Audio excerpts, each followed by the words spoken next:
Good morning. Yesterday there was a debate in House of Commons.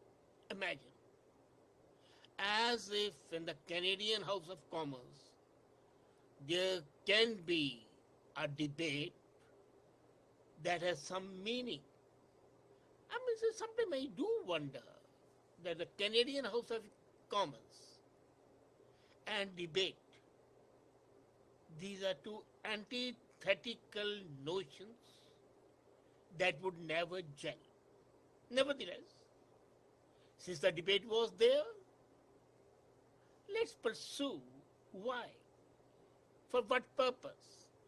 They were debating Trump's order regarding stopping temporarily citizens of 7 countries from entering USA.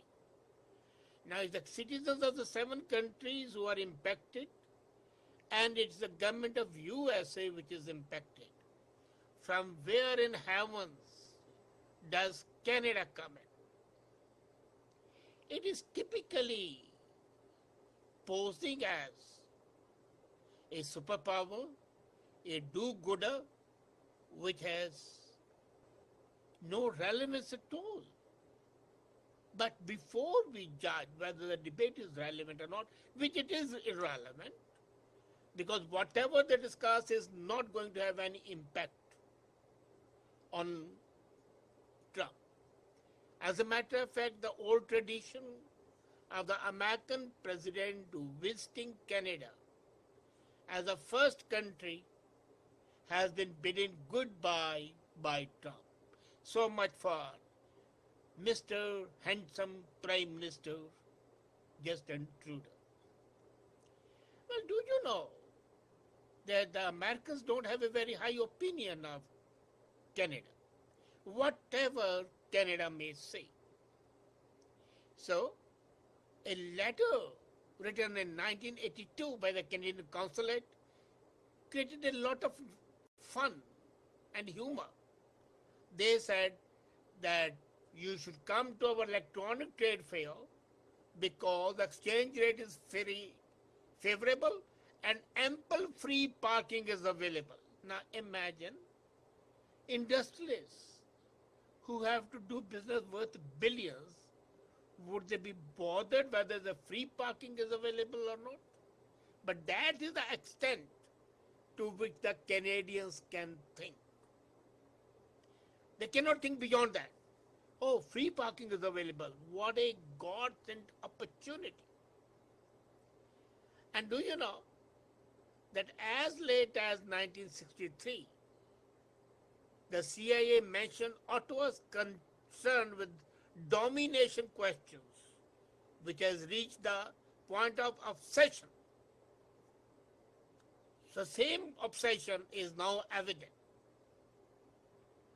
And when they talked of NORAD, they said the Soviet Union's fleet could do more serious damage to Canada, so let's protect it. Now you see, imagine it. Why is it that they consider you just as a do-gooder? 90% of the Americans consider Canada to be a land of snow, up north, uninhabitable, inhospitable, where the creatures living are still some types of quacks. You know, can you believe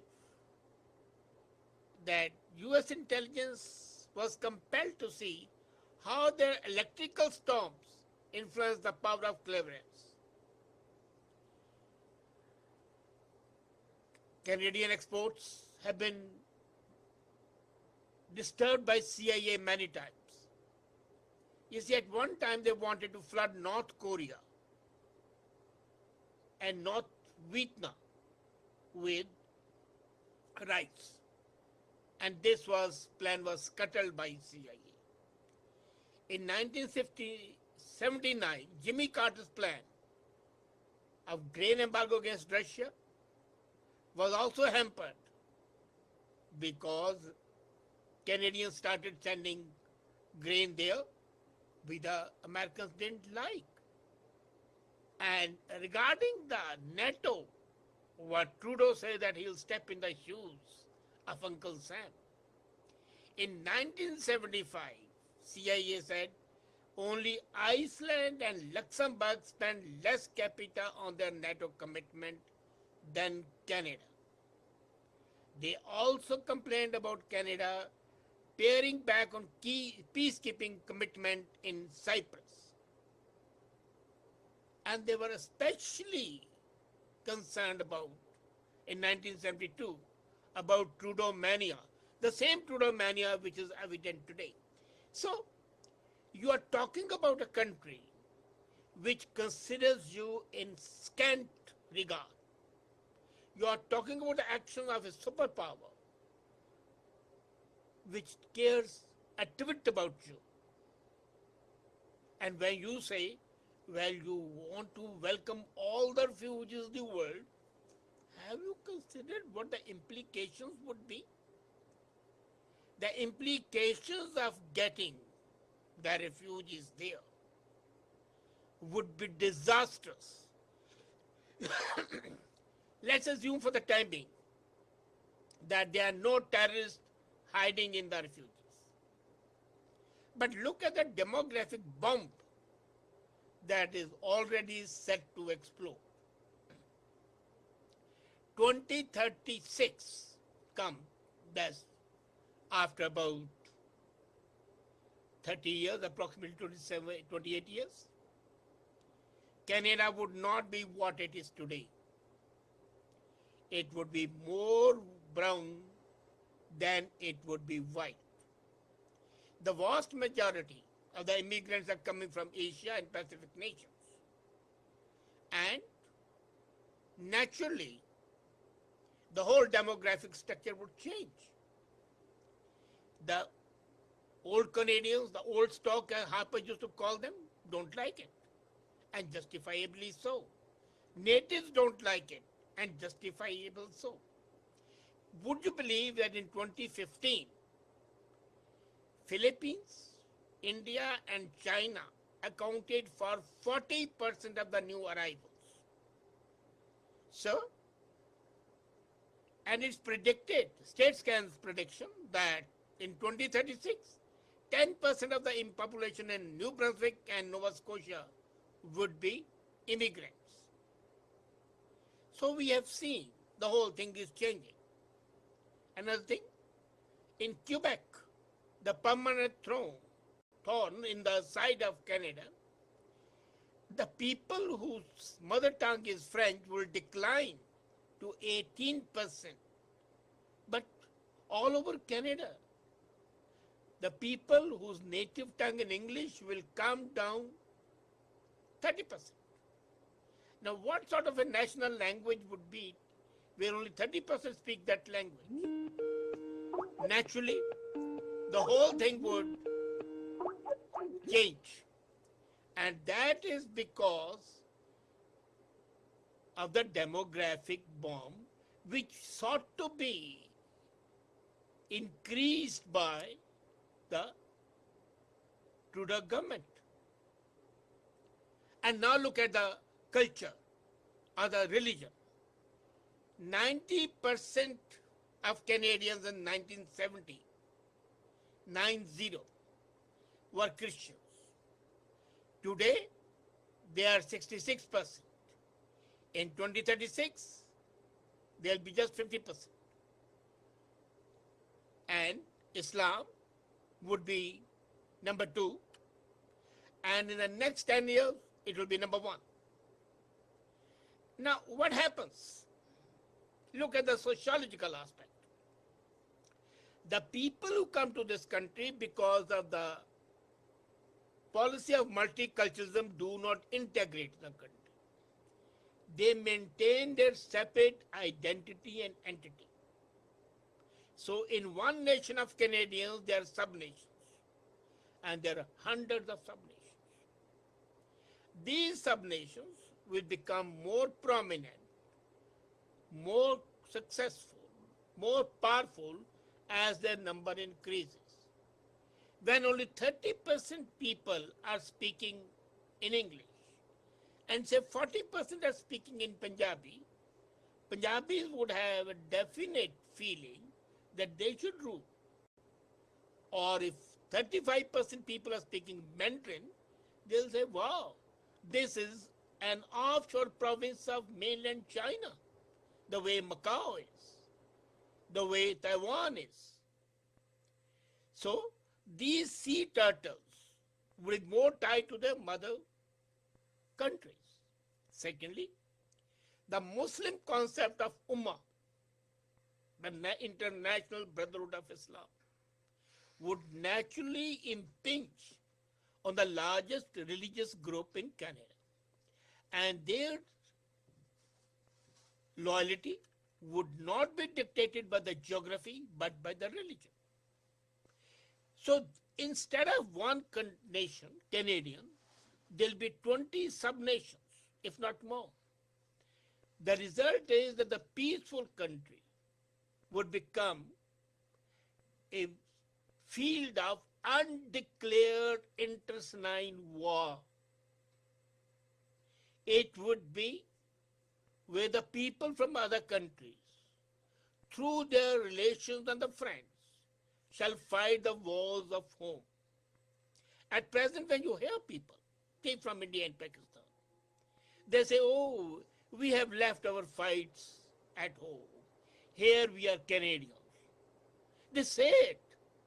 But when the time comes, you look at any social media. The Pakistani origin people are more loyal than the king, and so are the Indians, more chauvinistic and more patriotic, as they like to call them, but definitely not Canadian. And this trend would, by 2036, be much more evident. Now, when Trudeau opens his arms to all the people who may not be admitted by United States, he seems to be suffering from a delusion. He thinks that he is building his vote bank, a loyal voters, the way his father built. But he's forgetting that by 2036, the social structure would have changed a lot,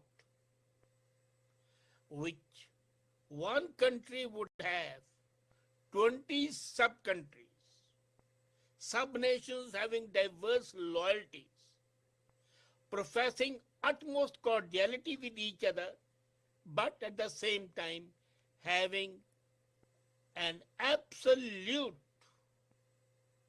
disdain for the other. Now, what I'm saying seems to be cruel, but truth is always cruel. The facts always hurt.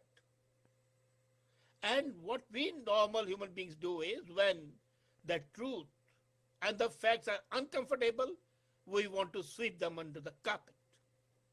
And that is what's happening. As a matter of fact, the ideal course for Trudeau would have been to say, well, that's a concern of America. We are not concerned with that. We believe in non-interference. And we have our own issues to maintain. His tweets, his actions, and his speeches would only lead to two results. A state of acrimony with the United States. B, increasing number of refugees and immigrants who might bring the dreaded 2036 much nearer. And quite possible in our lifetimes we might see the mental and cultural disintegration of Canada, if not the political one. This is the fear that haunts all right-thinking people. I'm no admirer of Kelly Leach and others. But when she wanted Canadian values, there is some sense in that. When Kevin O'Leary talks about that, there is some sense in that. Today, we are putting our foot in the mouth. And this debate, followed immediately by the speeches of NDP leadership and Trudeau government, are only the first step towards committing harakiri, social and political. We have got to recognize that without USA, we are a non-entity. We have got to accept that our very existence, political and economic, is dependent on USA.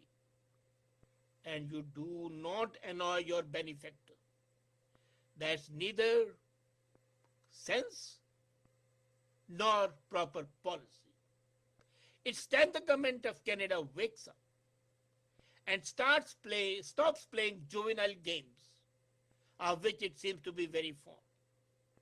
It's time that they have a pragmatic policy to protect their own interest. See the writing on the wall. The figures I've given about 2036 are not my figures. They are of States Canada. But they are a pointer towards the direction in which the country is going. A country which started as a Christian country would have a Christian minority. A country which started as being a home of integrated Canadians who are do-gooders would be divided by the benefactors who, once they have benefited, would assert themselves and start their own battles, if not wars. Time to wake up. Time to start the process of assimilation and integration rather than continuing with the old policy, a suicidal policy of letting the diverse groups maintain their identity and entity at the cost of national unity. Wake up. Wake up before it's too late. Thank you.